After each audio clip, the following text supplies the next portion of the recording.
বিসমিল্লাহির রহমানির রহিম। আসসালামু আলাইকুম ওয়া রাহমাতুল্লাহি ওয়া বারাকাতুহু। আশা করি মহান আল্লাহ সুবহানাহু ওয়া তাআলার অশেষ রহমত ও দয়ায় আপনারা প্রত্যেকেই ভালো আছেন, সুস্থ আছেন। প্রিয় দর্শক শ্রোতা, আমরা মানুষ, আর মানুষ সুখ দুঃখ উভয়ের মাঝে জীবনযাপন করে।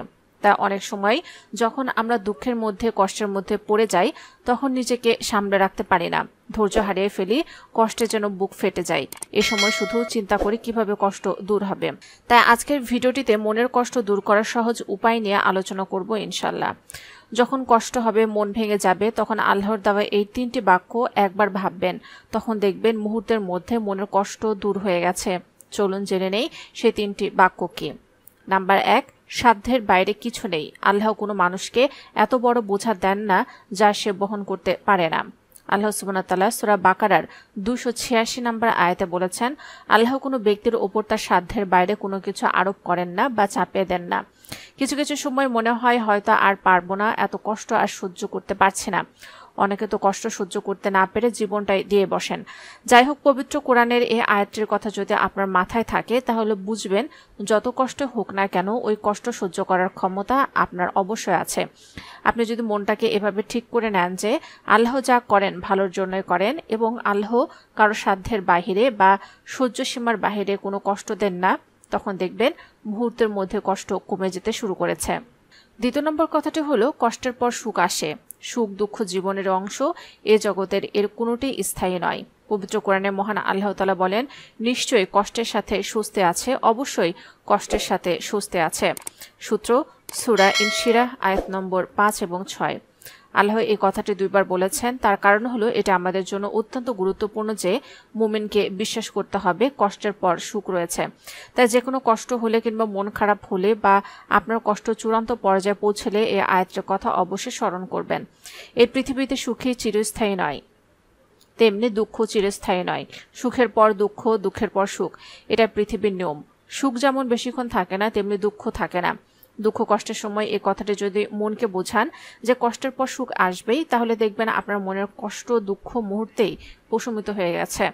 3 নম্বর কথাটি হলো, সবকিছু নিয়ন্ত্রণ আল্লাহর হাতে। আমরা কোনো বিষয় সফল হতে না পারলে ভেবে থাকি আমি যেভাবে ঠিক করেছিলাম সেভাবে হলো না, সবকিছু আমার হাতছাড়া হয়ে যাচ্ছে, দিন দিন পরিস্থিতি খারাপের দিকে যাচ্ছে। এভাবে মানুষ একসময় সবকিছুর আশা ছেড়ে দেয় এবং এটা একা ঘরে চিন্তা করে করে নিজেকে মানসিক রোগী বানিয়ে ফেলে। আচ্ছা, আমাকে একটা কথা বলুন তো, পৃথিবীর কোন জিনিসটা নিয়ন্ত্রণ আপনার হাতে? সবকিছুই তো আল্লাহর হাতে, সবকিছুই ওনার ইশারাতে চলে, কারণ আল্লাহ তাআলা মহাপরিকল্পনাকারী। সূত্র সূরা আনফাল আয়াত নম্বর 30। একটু চিন্তা করুন, চারপাশের পরিস্থিতি কখনো কোনোভাবে আপনার নিয়ন্ত্রণে ছিল না। যার হাতে এগুলো নিয়ন্ত্রিত, তিনি সেটার পরিকল্পনাকারী। যেমন ধরুন, আপনার গায়ে একটি মশা বসলো, তাৎক্ষণিক আপনি আপনার হাত দ্বারা সেটিকে তাড়িয়ে দিলেন। এই যে আপনার ব্রেন আপনাকে সংকেত দিয়েছে যে এটিকে তাড়ানোর জন্য, এটি কি আপনি ভেবেচিন্তে করেছেন নাকি এটা আপনার নিয়ন্ত্রণে ছিল? এই মাইক্রো মিলি সেকেন্ডে আপনার ব্রেনকে কে কমান্ড করেছে এটি করার জন্য? আপনার শরীরের ভেতরে ক্রিয়াকর্ম সহ আপনার প্রত্যেকটা ইন্দ্রিয় সক্রিয়ভাবে কাজ করে যাচ্ছে। প্রতি মিনিটে আপনার দেহে রক্ত পা থেকে মাথা পর্যন্ত 80 বার প্রবাহিত হচ্ছে। এটা কিভাবে হচ্ছে? এটি কি আপনি নিয়ন্ত্রণ করছেন? এটি কি আপনার নিয়ন্ত্রণে? অবশ্যই না, এটির কোনোটাই আপনার নিয়ন্ত্রণে নয়। ঠিক তেমনি কখন আপনার কিভাবে কি হবে তার নিয়ন্ত্রণ আপনার হাতে নেই। আপনি শুধু কর্মই করে যেতে পারেন, কিন্তু চূড়ান্ত ফলাফল দেবার মালিক মহান আল্লাহ। আমরা অনেক সময় অনেক ছোট বড় পরিকল্পনা করে থাকি, কখনো আমরা পরিকল্পনা মাফিক সফল হই, কখনো হই না। তার জন্য আমাদের হতাশ হলে চলবে না। যার হাতে এগুলো নিয়ন্ত্রণ, তিনি সেটার পরিকল্পনাকারী, আর তিনি হলেন মহান আল্লাহ তাআলা। তার চেয়ে বেশি কেউ আপনাকে ভালোবাসে না। তাই আপনাকে বিশ্বাস করতে হবে যে আপনার সঠিক কর্মের পর আপনি যে ফলাফল পাবেন সেটাতে আপনার কল্যাণ নিহিত রয়েছে। কারণ মুমিন কখনো হতাশ বা নিরাশ হতে পারে না। আল কোরআনের সতর্ক বাণী, তারা বলেন, আমরা আপনাকে সত্য সুসংবাদ দিচ্ছি, আপনি নিরাশবাদীদের অন্তর্ভুক্ত হবেন না। তিনি বলেন, আপনার প্রভুর রহমত থেকে কে নিরাশ হতে পারে? পথভ্রষ্টরা ব্যতীত। সূত্র সূরা হিজর আয়াত নম্বর 53 থেকে 56। আল্লাহ তাআলা আরও বলেন, তোমরা হতাশ হও না এবং দুঃখ করো না, যদি তোমরা মুমিন হও তবে তোমরা জয়ী হবে। সূত্র আল ইমরান আয়াত নম্বর 139। আল্লাহ আরও বলেন, তিনি অসহায়ের আহ্বানে সাড়া দেন যখন সে তাকে ডাকে এবং তিনি বিপদ আপদ দূর করে দেন। সূত্র সূরা নামল আয়াত নম্বর 62।